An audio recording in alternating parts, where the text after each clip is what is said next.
എൻ്റെ പേര് അജേഷ്. ഞാൻ വടകരയിൽ നിന്ന് വരുന്നു. ഞാൻ ആദ്യമായിട്ട് ഉടമ്പടി എടുത്തത് 2023 നവംബർ 27-നാണ്. ഞാൻ ഉടമ്പടി എടുക്കാൻ സാഹചര്യം എൻ്റെ കടബാധ്യതയാണ്. കടബാധ്യത എന്ന് വെച്ചാൽ എൻ്റെ അങ്ങേയറ്റം കടബാധ്യതയാണ്. ഞാൻ ഒരു പുതിയ ഭവനം നിർമ്മിച്ചിരുന്നു.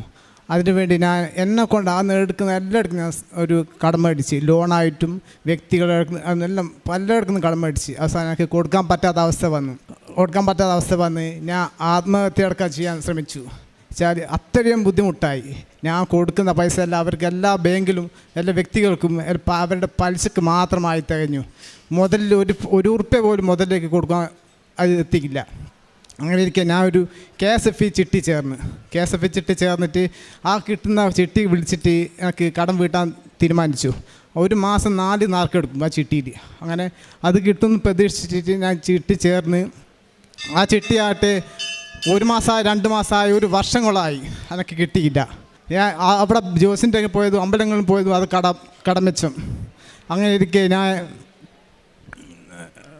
എൻ്റെ ഒരു ഫാമിലി സുഹൃത്തായ അതിന് മുന്നേ ഞാൻ എൻ്റെ വീട് വിൽക്കാൻ തീരുമാനിച്ചു. ഞാൻ പുതിയ നിർമ്മിച്ച വീട് വിറ്റ് ഞങ്ങൾക്ക് എൻ്റെ കടം വീട്ടി ഒരു ചെറ്റക്കൂട്ടിൽ മതി, സമാധാനത്തൊന്നും ഉറങ്ങാൻ പറ്റുമല്ലോ എന്ന് സമാധാനിച്ചു. പക്ഷേ വീട് കാണാൻ പല ആൾക്കാരും വരും. പക്ഷേ എല്ലാവരും വരും, വീട് ഇഷ്ടപ്പെടും, പോകും. ഒരു റിപ്പോർട്ടും കാര്യം ഒന്നുമില്ല. അങ്ങനെയൊക്കെ ഞാനും എൻ്റെ ഭാര്യയും തീരുമാനിച്ചു, നമുക്ക് എന്തിനങ്ങനെ ജീവിക്കുന്നത്, നമുക്ക് മരിച്ചു കളിയാം. പക്ഷേ മരിച്ചു കളി എനിക്ക് മരിക്കുന്നത് കുഴപ്പമില്ല. എനിക്ക് 2 മക്കളുണ്ട്. 2 മക്കൾക്ക് എങ്ങനെ ഞാൻ ഇത് വിഷം കൊടുക്കുമെന്നുള്ള ചിന്തയായിരുന്നു എൻ്റെ മനസ്സിൽ. സത്യം പറയാം, ഞാൻ യൂട്യൂബിൽ ചെക്ക് ചെയ്ത് സയനൈഡിനെ പറ്റി ഞാൻ അന്വേഷിച്ച് അത്രത്തോളം ഞാൻ ചിന്തിച്ച്, ഞാൻ മക്കൾക്ക് കൊടുക്കുമ്പോൾ ചിന്തിച്ച് ഞാൻ. അപ്പോൾ എനിക്ക് എൻ്റെ കണ്ണുനീര് വരും, എങ്ങനെ കൊടുക്കും. അപ്പം അങ്ങനെയൊക്കെ ഞാൻ എൻ്റെ ഫാമിലി ഫ്രണ്ടായ പപ്പാട്ടനുണ്ട് വടകരയുടെ. ഞാൻ എൻ്റെ സങ്കടം മുഴുവൻ പപ്പാട്ടനോട് പറഞ്ഞു, പപ്പാട്ടാ എൻ്റെ സ്ഥിതി ഇതാ, ഞാൻ എന്ത് ചെയ്യും, എനിക്കൊന്നും മുന്നോട്ട് പോകാൻ സാധിക്കില്ല. അപ്പോൾ എന്നോട് പറഞ്ഞ്, നീ കൃപാസനത്തിൻ്റെ യൂട്യൂബ് ചാനൽ ഓപ്പണാക്കി കൃപാസന സാക്ഷ്യം നീ കേട്ട് നോക്കി, അതിൻ്റെ ഉത്തരം എനിക്ക് മാതാവ് എനിക്ക് തരും, അത് നീ കണ്ടു നോക്കുന്നതന്നെ. ഇനി ലാസ്റ്റ് അമ്മയും കൂടി ഞാൻ നോക്കട്ടെ. ഞാൻ ഇവിടെ വീട്ടിൽ വന്ന് സാക്ഷ്യം കേട്ട് നോക്കുമ്പോൾ എനിക്ക് ഭയങ്കരമായ സന്തോഷം. എനിക്ക് ഉടനെ തന്നെ ഇവിടെ എത്തണം എന്നൊരു ഭയങ്കര അധികം ആഗ്രഹം വന്ന്. അപ്പം പപ്പാട്ടൻ്റെ വീട്ടിൽ പോയി, പപ്പാട്ടാ അവിടെ പോകുന്ന വഴി എങ്ങനെയാണ്, എനിക്ക് വേഗം തന്നെ പോകണം. അപ്പം അവർ പറഞ്ഞ്, നീ ഇന്നേ വഴി കൂടി പോയാൽ മതി. ഞാൻ മാതാവിൻ്റെ അനുഗ്രഹത്താൽ ഒരാഴ്ചക്കുള്ളിൽ ഇവിടെ മാതാവിനെ ക്ഷണിച്ച് വരുത്തി എന്ന് പറയാം. എനിക്ക് ഇവിടെ വന്ന് ഉടമ്പടി എടുത്ത് പ്രാർത്ഥിച്ചു. പക്ഷേ ഞാൻ ഉടമ്പടി എടുത്ത് പ്രാർത്ഥിച്ച് വീട്ടിൽ പോയി ഫസ്റ്റ് ഞാൻ ഹിന്ദു ആയതുകൊണ്ട് ഫസ്റ്റ് മാതാവിൻ്റെ ഫോട്ടോവും മെഴുകുതിരി കത്തിച്ച് പ്രാർത്ഥിക്കുന്നതും ഒരു പുറത്തുള്ള എൻ്റെ അമ്മയും അച്ഛനെല്ലാം കാണുമ്പോൾ എനിക്കൊരു കുറവും ഒരു ചമ്മലുമായിരുന്നു.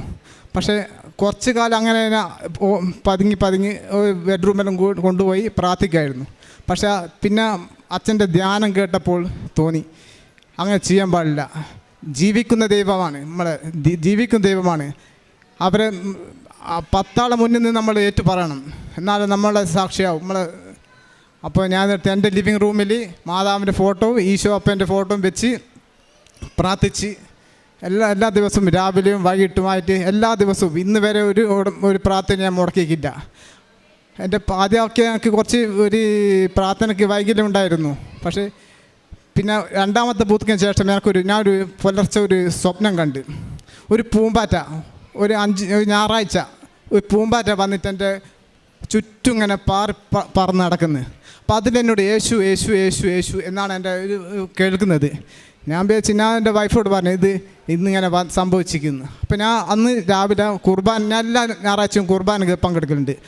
കുർബാന പോയി നോക്കുമ്പോൾ ആ ആൾത്താരയിൽ ഞാൻ സ്വപ്നം കണ്ട പൂമ്പാറ്റ തന്നെ ഈ ആൾത്താർ ഫുള്ളായിട്ട് ഞാൻ കുർബാന കഴിയുന്നത് വരെ ആ പൂമ്പാറ്റ ഇങ്ങനെ ചുറ്റി പാറി നടന്ന് ഭയങ്കര അന്നേരം സമാധാനമായി. യേശു അപ്പ എൻ്റെ കൂടെ ഉണ്ടല്ലോ. പിന്നെ സുഗന്ധാഭിഷേകം ഇടയ്ക്കിടയ്ക്ക് എനിക്ക് സുഗന്ധാഭിഷേകം വന്നുകൊണ്ടിരിക്കും. എനിക്കിങ്ങനെ സ്മെല്ല് വരുമ്പോൾ ഞാൻ വൈഫോട് ചോദിക്കും, കുഞ്ഞുങ്ങൾക്ക് മണക്കുന്നുണ്ടോ? അപ്പോൾ അവർ എനിക്ക് കിട്ടിയില്ലല്ലോ, നിങ്ങൾ ഭാഗ്യവാനാണ്, മാതാവ് കൂടെയുണ്ട്. അപ്പോൾ 2 പുതുക്കൽ കഴിഞ്ഞിട്ട് എനിക്ക് ഒരു സാക്ഷിയാക്കിക്കില്ല. 3ാമത്തെ പുതുക്കലിന് ശേഷം ഞാൻ മാതാവ് KSF ചിട്ടി എനിക്ക് കിട്ടി. വളരെ സന്തോഷമായി.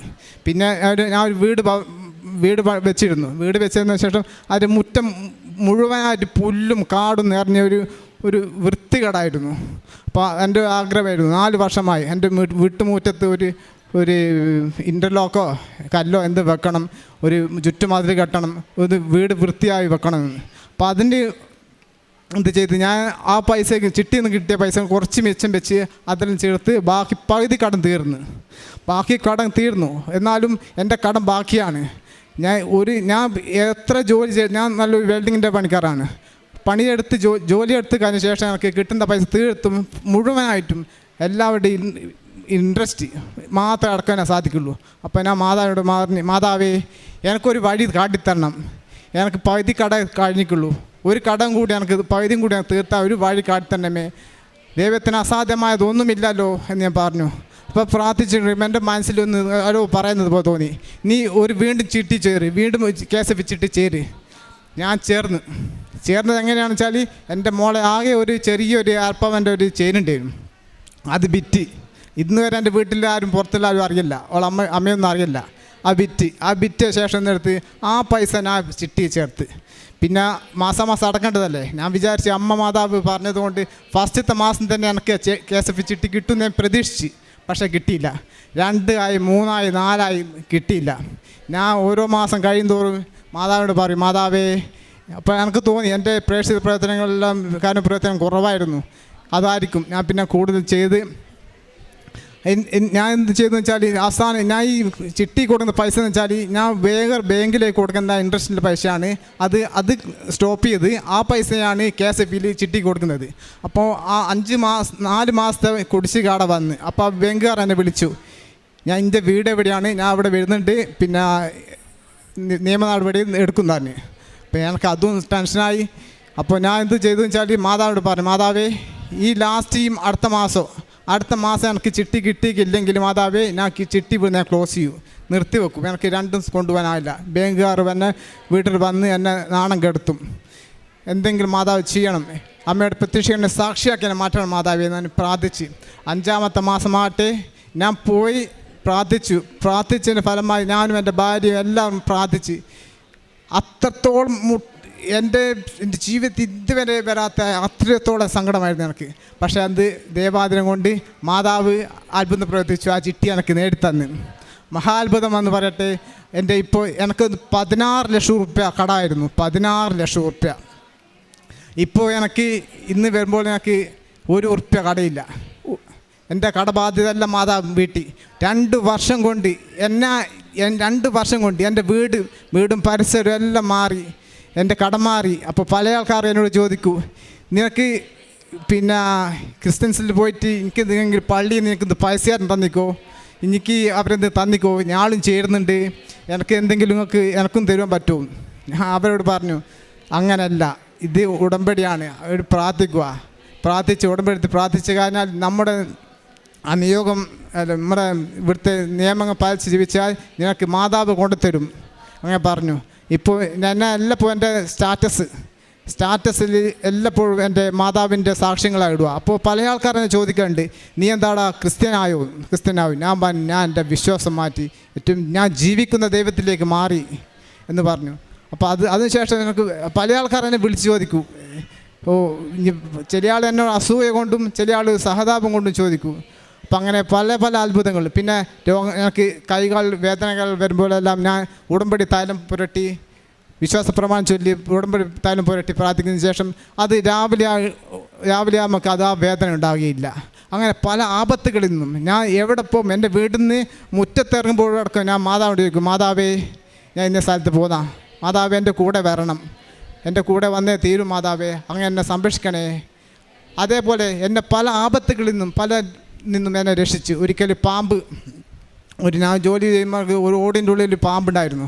ഞാൻ അടിയിൽ കൂടി പോയെടുക്കുമ്പോൾ എന്തോ ഭാഗ്യം എന്നറിയില്ല, പാമ്പ് എന്നെ കടിച്ച് പാമ്പ് താഴെ വീണു. അന്നേരം വിചാരിച്ച് മാതാവിനെ രക്ഷിച്ചു. അങ്ങനെ പല ആപത്തിൽ നിന്ന് എന്നെ രക്ഷിച്ചു. എൻ്റെ വീടിപ്പോൾ ശാന്തിയും സമാധാനം നിറഞ്ഞ വീടായിരിക്കുന്നു. 2 വർഷം കൊണ്ട് എനിക്ക് ജീവിതകാലത്ത് ഇതുവരെ അനുഭവിക്കാത്ത സുഖം എനിക്ക് മാതാവ് കൃപാസന മാതാവ് എനിക്ക് നടന്നു. എൻ്റെ മരണം വരെ എന്നെക്കൊണ്ടാകുമ്പോലെ എൻ്റെ മരണം വരെ ഞാൻ ഉടമ്പടിയിൽ ജീവിക്കണമെന്ന് ഞാൻ ആഗ്രഹിക്കുന്നു. എൻ്റെ പ്രേക്ഷിത പ്രവർത്തനം വെച്ചാൽ ഞാൻ ആദ്യമൊക്കെ ഞാൻ പത്രം കൊടുക്കുന്ന ഒരു കുറവും കാര്യങ്ങളായിരുന്നു. ആർക്കെങ്കിലും എന്നെ വഴക്ക് പറയുമോ എന്തെങ്കിലും ഒരു പരിഹസമായിരുന്നു. പിന്നെ ഞാൻ അച്ഛൻ പറയുന്നത് പോലെ എല്ലാം ഞാൻ ചോദിക്കൂ, എന്നാലും വഴക്ക് പറയാത്ത എന്താണ്, പറയട്ടെ, എന്നാൽ എനിക്ക് ഒരു ദേവരാജ്യത്തിലേക്ക് ഒരു അക്കൗണ്ട് തുടങ്ങാൻ പറ്റൂ, പറയട്ടെ ഞാൻ കൊടുക്കും. അത് അവനെല്ലാവരും കൊടുക്കും. ഞാൻ നടന്ന് പോയിട്ട് എൻ്റെ ടൗണിൽ തന്നെ പോയിട്ട് എല്ലാവരും പോയി ഞാൻ പത്രം കൊടുക്കും. ചില ആൾ തന്നെ ഒരു പുച്ഛത്തോലെ നോട്ടവും കാര്യങ്ങളും ഉണ്ടാവും, പക്ഷേ ഞാൻ അത് മൈൻഡ് ചെയ്യാറില്ല. ഞാൻ അവർക്ക് വേണ്ടി ഞാൻ പ്രാർത്ഥിക്കും, മാതാവേ അവരെ അറിയാണ്ട് ചെയ്തു പോയതാണ്, അവർ ക്ഷമിച്ചേക്കണമേ. അതേപോലെ ഒരിക്കൽ പത്രം കൊടുത്ത ശേഷം കോഴിക്കോട് മെഡിക്കൽ കോളേജിൽ പത്രം കൊടുത്ത ശേഷം ഞാൻ തിരിച്ച് അവരെ വാച്ച് ചെയ്തിട്ടുണ്ട്, അവരെന്താ ചെയ്യുന്നതെന്ന്. വാച്ച് ചെയ്തുകൊണ്ട് അവർ പൊതിച്ചോറിൻ്റെ അകത്ത് എൻ്റെ ആ കൃപാസന പത്രം പൊതിച്ചോറ് പൊതിഞ്ഞ് കൊണ്ടുവരുന്നു.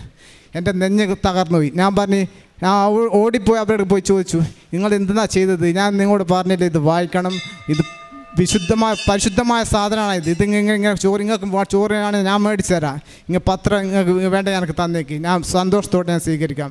ഞാൻ പത്രം വാങ്ങി വേറെ കൊടുത്തു. പിന്നെ കാരുണ്യ പ്രവർത്തനം എന്ന് വെച്ചാൽ ഞാൻ പൊതിച്ചോറുണ്ടാക്കി എൻ്റെ റോഡരികളിലും ഭക്ഷണം കിട്ടാത്തവർക്കും വേണ്ടി ഞാൻ മാസത്തിൽ 2 പ്രാവശ്യം ഞാൻ അങ്ങനെ എല്ലാവർക്കും പോയി കൊടുക്കും.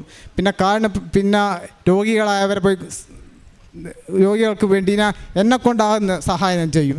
ഡയാലിസിസ് ചെയ്യുന്നവർക്ക് വേണ്ടിയും പിന്നെ വീട്ടിൽ രോഗിയായിട്ട് കിടക്കുന്നവർക്കും വേണ്ടിയിട്ടും എന്നെക്കൊണ്ടാകുന്ന പരമാവധി ആർക്കെല്ലാം എന്നെക്കൊണ്ട് സഹായിക്കുമോ അതെല്ലാം ചെയ്യാനാവും. പിന്നെ എൻ്റെ ഉടമ്പടിയിലൂടെ എൻ്റെ ജീവിതം മാറിയതെന്ന് വെച്ചാൽ ഞാൻ ഒരു മുൻകോപക്കാരനാണ്. പെട്ടെന്ന് എനിക്ക് ദേഷ്യം വരും. അതേപോലെ എടുത്തുചാട്ടം, ഭയങ്കരമായിട്ട് എടുത്തുചാട്ടം കൊണ്ടാണ് എൻ്റെ കടബാധ്യത വന്നത്.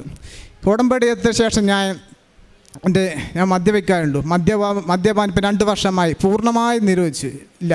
അതുപോലെ ഇപ്പോൾ എല്ലാവരോടും എന്താണെന്നറിയില്ല, ഒരു സങ്കടം കണ്ടാൽ എനിക്ക് ഭയങ്കരമായി സലിഞ്ഞു പോകും.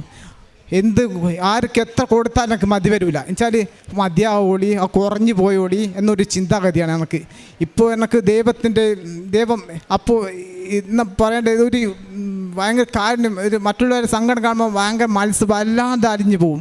എത്ര ശത്രുവായിക്കോട്ടെ മിത്രമായിക്കോട്ടെ എനിക്ക് ഭയങ്കരമായിട്ട് ഞാൻ എന്നും പ്രാർത്ഥിക്കും, മാതാവേ അവരങ്ങ് രക്ഷിക്കണേ.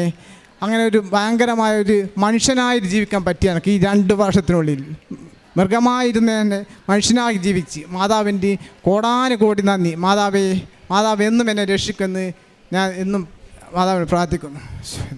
സങ്കീർത്തനങ്ങൾ 37:4-5 തിരുവചനങ്ങൾ. കർത്താവിൽ ആനന്ദിക്കുക, അവിടുന്ന് നിൻ്റെ ആഗ്രഹങ്ങൾ സാധിച്ചു തരും. നിൻ്റെ ജീവിതം കർത്താവിന് ഭരമേൽപ്പിക്കുക, കർത്താവിൽ വിശ്വാസമർപ്പിക്കുക, അവിടുന്ന് നിന്നെ നോക്കിക്കൊള്ളും.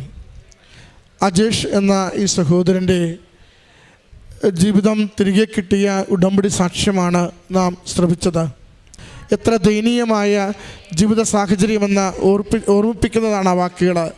മകൻ പറയുന്നുണ്ട്, ഇന്നെനിക്ക് സമാധാനമുണ്ട്, ഇന്നെനിക്ക് സന്തോഷമുണ്ട്, എൻ്റെ ജീവിതത്തിൻ്റെ എല്ലാ കാര്യങ്ങളെയും എൻ്റെ അമ്മ മാതാവ് എനിക്ക് ക്രമീകരിച്ച് നൽകുന്നു. 16 ലക്ഷം രൂപയുടെ കടബാധ്യതകൾ എനിക്കത് മാറ്റിത്തരുവാനുള്ള സന്ദേശങ്ങൾ അമ്മ മാതാവ് എനിക്ക് നൽകി. ആ സന്ദേശത്തിനനുസരിച്ച് എൻ്റെ ജീവിതത്തെ ക്രമീകരിച്ച് മുന്നോട്ട് കൊണ്ടുപോയപ്പോൾ ആ ബാധ്യതകൾ മുഴുവനും നീക്കിത്തരുന്ന രീതിയിൽ അമ്മ മാതാവ് എന്നെ സഹായിച്ചുവെന്ന്. ആർക്കും എപ്പോഴും ദൈവസ്നേഹത്തോടുകൂടി നന്മ പ്രവൃത്തി ചെയ്യുവാൻ ഇന്നെന്നെ നിരന്തരം എൻ്റെ ആത്മാവ് എപ്പോഴും തുടിച്ചുകൊണ്ടിരിക്കുന്നു. എത്ര കൊടുത്താലും മതിയാവാത്ത വിധം എൻ്റെ മനസ്സിന്ന് മാറിയിരിക്കുന്നു. പ്രിയമുള്ളവരെ, ഉടമ്പടി ജീവിതത്തിൻ്റെ ഒരു സവിശേഷതയാണിത്. ദൈവസ്നേഹത്താൽ നിറയുമ്പോൾ കൊടുക്കുന്നതിൻ്റെ കണക്കിനെക്കുറിച്ചല്ല, കൊടുക്കുന്നതിൻ്റെ തൃപ്തിയെക്കുറിച്ചാണ് നമ്മളെപ്പോഴും ചിന്തിക്കുക. അത് ഇത്ര കൊടുത്തല്ലോ എന്നൊരു സന്തോഷമല്ല, ഇത് മതിയാകുമോ എന്ന ഒരു മനസ്സിൻ്റെ ഒരു ചോദ്യമായിരിക്കും നമ്മളെ നയിച്ചുകൊണ്ടിരിക്കുക. മറ്റുള്ളവർക്ക് വേണ്ടി ജീവിക്കുവാൻ സമയം കൊടുത്ത്, ആരോഗ്യം കൊടുത്ത്, സമ്പത്ത് കൊടുത്ത്, സേവനം കൊടുത്ത്, പ്രാർത്ഥന കൊടുത്ത് മറ്റുള്ളവരെ എങ്ങനെയൊക്കെ നമുക്ക് സഹായിക്കാനാകുമോ ആ മേഖലകളിലൊക്കെ മറ്റുള്ളവരുടെ ജീവിതത്തിലേക്ക് ഒരു ദൈവ സാന്നിധ്യമായി ജീവിച്ചു കയറുവാൻ നമ്മളെ ഉടമ്പടിയിലൂടെ സഹായിക്കുന്നുണ്ട്. അതുപോലെ തന്നെ സഹോദരൻ പറഞ്ഞു, എല്ലായിടത്തും പ്രേക്ഷിത പ്രവർത്തനത്തിന് ഒട്ടും സംശയമില്ലാതെ പോകുവാൻ സന്തോഷത്തോടെ കൃപാസനത്തിന് പത്രം കൊടുത്തുകൊണ്ട് ദൈവശക്തിയെക്കുറിച്ചും ദൈവം തൻ്റെ ജീവിതത്തിൽ ഇടപെട്ട കാര്യങ്ങളെക്കുറിച്ചും സന്തോഷത്തോടെ പങ്കുവയ്ക്കുവാൻ എപ്പോഴും സാധിക്കുന്നുവെന്ന് തൻ്റെ സ്റ്റാറ്റസായി ഉടമ്പടിയുടെ ധ്യാനങ്ങളും സാക്ഷ്യങ്ങളും ഒക്കെ ഇട്ടുകൊടുത്തുകൊണ്ട് ലോകത്തിനു മുമ്പിൽ തന്നെ കാണുന്നവർ, തന്നോട് ഇടപഴകുന്നവർ, തന്നോട് സംസാരിക്കുവാൻ ആഗ്രഹിക്കുന്നവർക്കൊക്കെയും ഞാൻ അമ്മ മാതാവിൻ്റെ സംരക്ഷണയിൽ, ദൈവികമായ സംരക്ഷണയിൽ, ഈശോയിൽ വിശ്വസിച്ച് ഓരോ ദിവസവും ജീവിക്കുന്നുവെന്ന് പറയുന്ന വിധത്തിൽ ഈ അക്രൈസ്തവ മകൻ്റെ ജീവിതം മാറിയതിൻ്റെ സാക്ഷ്യമാണ് വാക്കുകളിലൂടെ പങ്കുവച്ചത്. വളരെ ജീവിത സാഹചര്യങ്ങൾ താഴ്ന്നതാണെങ്കിലും വിശ്വാസത്തിൽ എത്രത്തോളം അടിയുറച്ചുവെന്ന്, ആഴപ്പെട്ടുവെന്ന്, ദൈവസ്നേഹത്തിൻ്റെ പ്രവൃത്തികൾക്ക് വേണ്ടി ജീവിതം എത്രത്തോളം മറ്റുള്ളവർക്ക് വ്യയം ചെയ്യുവാൻ തയ്യാറാകുന്നുവെന്ന് മകൻ്റെ വാക്കുകളിലൂടെ മകൻ നമ്മളോട് പങ്കുവയ്ക്കുകയാണ്. വിശ്വസിച്ചാൽ ദൈവമഹത്വം ദർശിക്കും. വിശ്വസിച്ച ദൈവസന്നിധിയിൽ വരുന്നവരെ ആരെയും നിരാശരായി സങ്കടത്തോടെ അമ്മ മാതാവ് പറഞ്ഞയക്കില്ല. ഈ കുടുംബം ഇന്ന് സന്തോഷത്തിൽ, സമാധാനത്തിൽ, ദൈവസ്നേഹത്തിൽ നിലനിൽക്കുന്നുവെങ്കിൽ അത് അമ്മ മാതാവിൻ്റെ പ്രത്യക്ഷീകരണത്തിന് സാക്ഷികളാകുവാൻ ഓരോ ദിവസവും ഉടമ്പടി ജീവിതത്തിലൂടെ ഈ മക്കളെ വഴി നടത്തിയതിൻ്റെ അനുഗ്രഹമാണ്. നമ്മുടെ കുടുംബത്തിലും നമ്മുടെ വ്യക്തിജീവിതത്തിലും ഇത് സാധിക്കും. നമുക്കും നല്ല പ്രത്യാശയോടും ഉറച്ച ശരണത്തോടും അമ്മ മാതാവിൽ ആശ്രയിച്ച് പ്രാർത്ഥിക്കാം, ജീവിക്കാം. ഈ കുടുംബത്തിൽ ലഭിച്ച ഈ നന്മകളെ ഓർത്ത് അമ്മ മാതാവിനും തിരുക്കുമാരനും നന്ദി പറഞ്ഞുകൊണ്ട് കരങ്ങളടിച്ച് ഈ സാക്ഷ്യം നമുക്ക് സമർപ്പിക്കാം. അത്യപൂർവ ദൈവാനുഭവങ്ങൾ ഇനി നിങ്ങൾക്കും സ്വന്തം. ഈ യൂട്യൂബ് ചാനൽ ഇതുവരെ സബ്സ്ക്രൈബ് ചെയ്തിട്ടില്ലെങ്കിൽ ഇപ്പോൾ തന്നെ സബ്സ്ക്രൈബ് ചെയ്യുക. ഈ വീഡിയോ ഇപ്പോൾ തന്നെ നിങ്ങളുടെ സുഹൃത്തുക്കൾക്ക് ഷെയർ ചെയ്തുകൊണ്ട് കർത്താവിൻ്റെ പ്രേക്ഷിതരാകുക.